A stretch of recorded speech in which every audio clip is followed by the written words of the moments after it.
नमस्कार। पुनरुत्थान विद्यापीठ में आप सबका स्वागत है। मैं इंदुमती काटदरे। आइए गुरुकुल शुरू करें। गुरुकुल के चाह तो लोगों के मन में धीरे धीरे बढ़ रही है।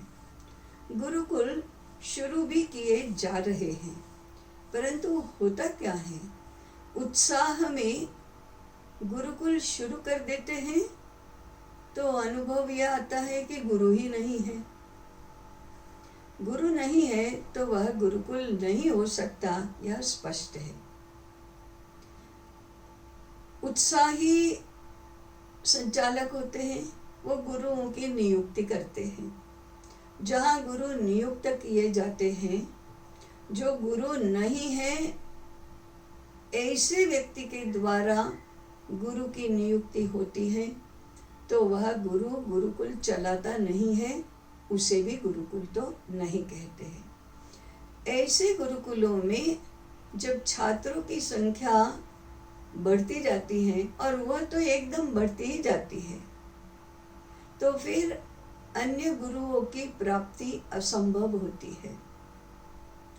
एकदम से गुरुकुल शुरू कर दिए तो पाठ्यक्रम नहीं है, इसका भी अनुभव आता है।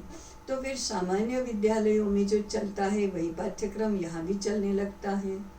तो फिर गुरुकुल और विद्यालय में खास कोई अंतर नहीं रह जाता है। नाम तो गुरुकुल रहता है, परंतु वह गुरुकुल नहीं होता है। जिन गुरुकुलों में वेद और वेदांग पढ़ाए जाते हैं, उनके लिए भविष्य की कोई संभावना नहीं बनती। उनको कभी कभी देखा ये जाता है कि शासन मान्य विद्यालयों में संस्कृत के शिक्षक बन जाना या पौरोहित्य करना या या इसी गुरुकुल में आचार्य बन जाना, यही तीन उनके लिए संभावनाएं रहती हैं। जो लोग वेद और वेदांगों के साथ साथ कंप्यूटर और अंग्रेजी भी पढ़ाते हैं या विज्ञान और गणित ये भी पढ़ाते हैं, उनके लिए न तो संस्कृत के शिक्षक बनने की कुवत होती है, ना तो अंग्रेजी और कंप्यूटर पढ़ाने की भी होती है, ना उसका कोई उपयोग करने की संभावना बनती है। तो उनके लिए फिर 10वीं के बोर्ड की परीक्षा देना और फिर आगे सामान्य प्रवाह में पढ़ना, इतनी ही संभावना बनती है। अधिकांश गुरुकुल 15 वर्ष की आयु के छात्र होते हैं, तब तक की होती हैं। तो फिर आगे की शिक्षा के लिए उन्हें शासन की मान्यता प्राप्त परीक्षा उत्तीर्ण करके वहाँ जाना होता है। तो फिर ऐसे लोगों के लिए गुरुकुल केवल सद्गुण, सदाचार, संस्कार, कुछ मात्रा में संस्कृत का ज्ञान, इतने भर के लिए ही रहता है। यह ज्ञान का केंद्र नहीं बनता, यह व्यावहारिक ज्ञान का केंद्र नहीं बनता, यह जीवन निर्वाह करने के लिए उपयोगी ऐसा केंद्र नहीं बनता। इसे वास्तव में गुरुकुल संज्ञा नहीं दी जा सकती।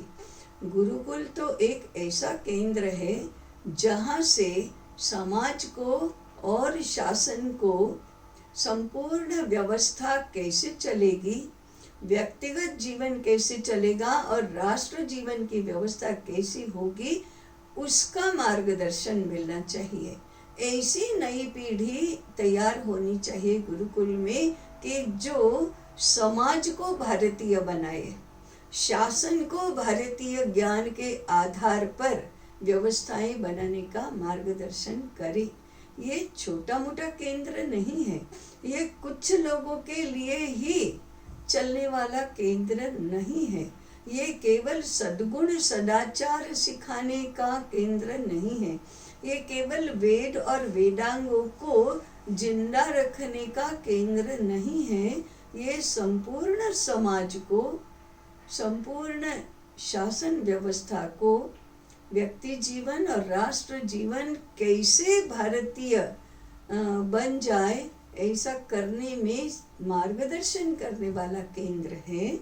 इस दृष्टि से गुरुकुल में क्या क्या होना, कैसे होना, इसकी चर्चा हम अगले अध्याय से शुरू करेंगे। अब तक जो चर्चा की वह पार्श्वभूमि के नाते हमने की है। इस विषय की का एक अच्छा आधार बन जाए, वैचारिक और व्यावहारिक, इस दृष्टि से हमने अभी तक चर्चा की। अब आगे चलकर प्रत्यक्ष गुरुकुल में क्या क्या होगा इसका विचार हम करेंगे। तब तक के लिए जुड़े रहें, चिंतन करें, सुझाव दें, प्रश्न पूछें और सहचिंतन के रूप में इस विषय को आगे बढ़ाने में सहभागी बने। अभी इतना ही। नमस्कार।